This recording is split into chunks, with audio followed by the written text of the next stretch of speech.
Bank میں ہم جو پیسہ رکھتے ہیں سیونگ اکاؤنٹ میں، اس پہ ہم کو انٹرسٹ ملتا ہے، اور ہر سال کسی بینک کی طرف سے 4%، کسی کی طرف سے 5% انٹرسٹ ملتا ہے۔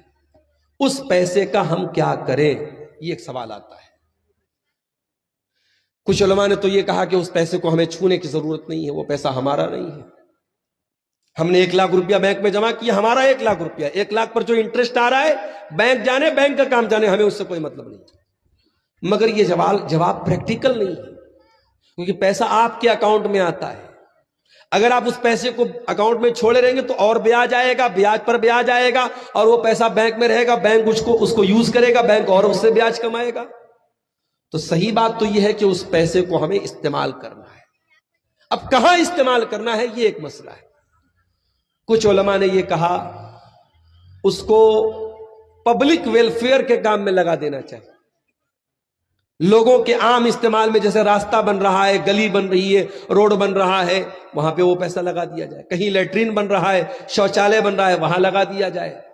مگر یہ بات بھی محل نظر ہے، یہ بات بھی صحیح نہیں معلوم ہوتی، کیونکہ سڑک، شوچالے، راستہ، گلی، یہ سب ہمارے یوز کی چیزیں ہیں۔ جب ہم سود اور بیاج کو حرام مان رہے ہیں، سمجھ رہے ہیں، اس پیسے سے بنے ہوئے راستے پر ہم کیوں چلیں گے؟ پھر وہ مسئلہ آ جائے گا، اس پیسے کا کیا کیا جائے؟ تو اکثر علماء نے، جو سلفی علماء ہیں، اہل حدیث علماء ہیں، ان کا یہ فتویٰ ہے کہ اس پیسے کو کسی بھی ضرورت مند کو دے دیا جائے۔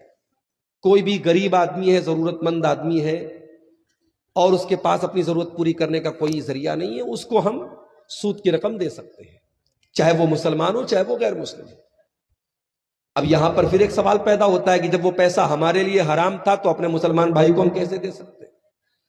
تو اس کا جواب یہ ہے کہ شریعت میں کبھی کبھی کسی چیز کی ملکیت چینج ہونے سے حکم چینج ہو جاتا ہے۔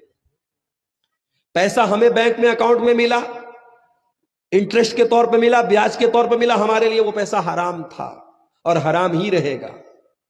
لیکن وہ پیسہ اگر ہم نے کسی غریب آدمی کو دے دیا، اس لیے دے دیا کہ وہ پیسہ استعمال میں آ جائے،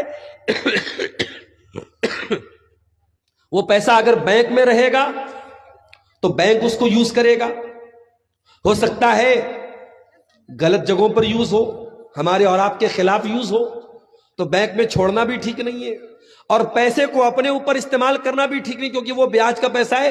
لیکن اگر ہم کسی غریب آدمی کو دے دیں اس نیت سے کہ بس پیسہ استعمال، ہمیں کوئی ثواب کی نیت نہیں رکھنا ہے، ثواب ملے گا بھی نہیں، صرف اس نیت سے کہ اس کے کام میں آ جائے۔ اور خاص طور سے ہمارے ملک میں